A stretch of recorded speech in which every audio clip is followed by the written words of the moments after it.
এবং ইসরায়েল এখন সারা বিশ্বের রুলিং স্টেট হতে যাচ্ছে আর কি।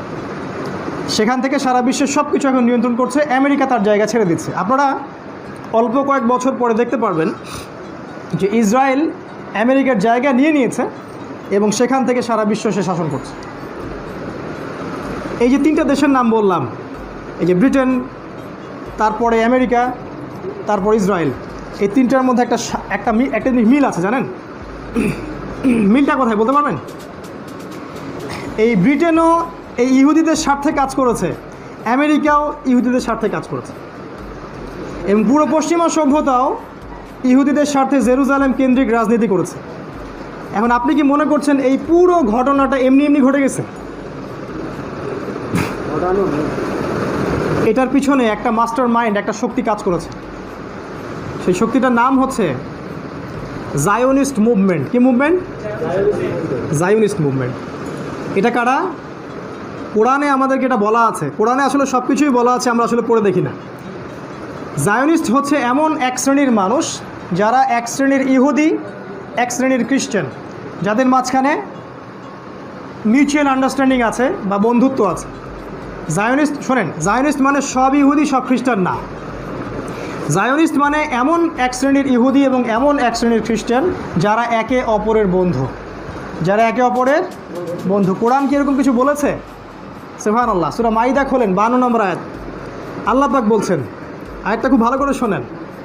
আল্লাহ পাক বলছেন, ইয়া আইয়ুহাল্লাযীনা আমানু, হে মুমিনগণ, লা তাত্তাখিযুল ইয়াহুদা ওয়ান নাসারা আউলিয়া, হে মুমিনগণ, তোমরা সেই সব ইহুদি এবং সেই সব খ্রিস্টানকে বন্ধুরূপে গ্রহণ করো না। বা'দুহুম আউলিয়া ও বাদ, যারা একে অপরের বন্ধু। পেয়েছেন কোরআনে দলিল? জায়োনিস্ট মুভমেন্টের দলিল কোরআনে পেয়েছেন? আল্লাহ পাক বলছেন সেই সব ইহুদি এবং সেই সব খ্রিস্টানকে আপনি বন্ধুরূপে গ্রহণ করবেন না যারা একে অপরের বন্ধু। এরাই হচ্ছে সেই জায়োনিস্ট মুভমেন্ট। আমি বলছি, এই যে আয়াতটা আমি বললাম, নবী সাল্লাল্লাহু আলাইহি ওয়াসাল্লাম নবী হওয়ার সময় কিন্তু এরকম কোনো ইহুদি খ্রিস্টানদের বন্ধন ছিল না। ভাই প্লিজ একটু কথা কম বলি, দুই একজন কাজ করি ইনশাল্লাহ, বাকিটা চুপ করে বসে থাকে। দলিলটা দিলাম কোরআন থেকে, সূরা মাইদার আয়াত নাম্বার 52। আল্লাহ পাক বলেছেন এক শ্রেণীর ইহুদি এবং এক শ্রেণীর খ্রিস্টান থাকবে পৃথিবীতে যারা একে অপরের বন্ধু। নবীজি নবী হওয়ার সময় কিন্তু এরকম কোনো বন্ধুত্বর কোনো ইতিহাস ছিল না। এইটা আপনি 1914 সালের পর থেকে পাবেন। রহস্যজনক, কোরআন বলেছে এটা।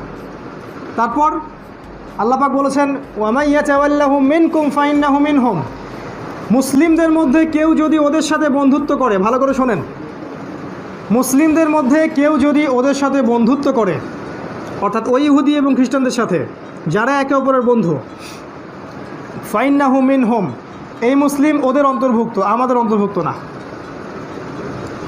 কথা কি বুঝতে পারছেন? মাথার উপর দিয়ে আছে মনে হয়। এই যে ইহুদি খ্রিস্টানের বন্ধন, এদের সাথে যদি আমরা বন্ধুত্ব করি, আল্লাহ বলছেন তোমরা এই উম্মতের কেউ না, তোমরা ওদের অন্তর্ভুক্ত। ইন্নাল্লাহা লা ইয়াহদিল কওমাজ যালিমিন, আল্লাহ পাক জালেম সম্প্রদায়কে হেদায়েত করেন না। তাহলে এই যে আমি একটা বন্ধনের কথা বললাম, ইহুদি এবং খ্রিস্টানদের বন্ধন, এটার দলিল কিন্তু কোরআনে আছে। রহস্যজনকভাবে আমেরিকা, ব্রিটেন, ইসরায়েল এবং পশ্চিমা সভ্যতা এরা সবাই এই জায়োনিস্ট মুভমেন্ট দ্বারা নিয়ন্ত্রিত। এবং এই জায়োনিস্ট মুভমেন্ট বা ইহুদি খ্রিস্টানদের এই যে বন্ধন, এরাই এখন সারা বিশ্বটাকে শাসন করছে। সারা বিশ্বের রাজনীতি, অর্থনীতি, সমরনীতি, মিডিয়া, প্রযুক্তি, প্রত্যেকটা বিষয় এদের নিয়ন্ত্রণে আছে। যখন আমরা বসে হালুয়া রুটি খাচ্ছিলাম ততক্ষণ তারা এটা করে ফেলেছে।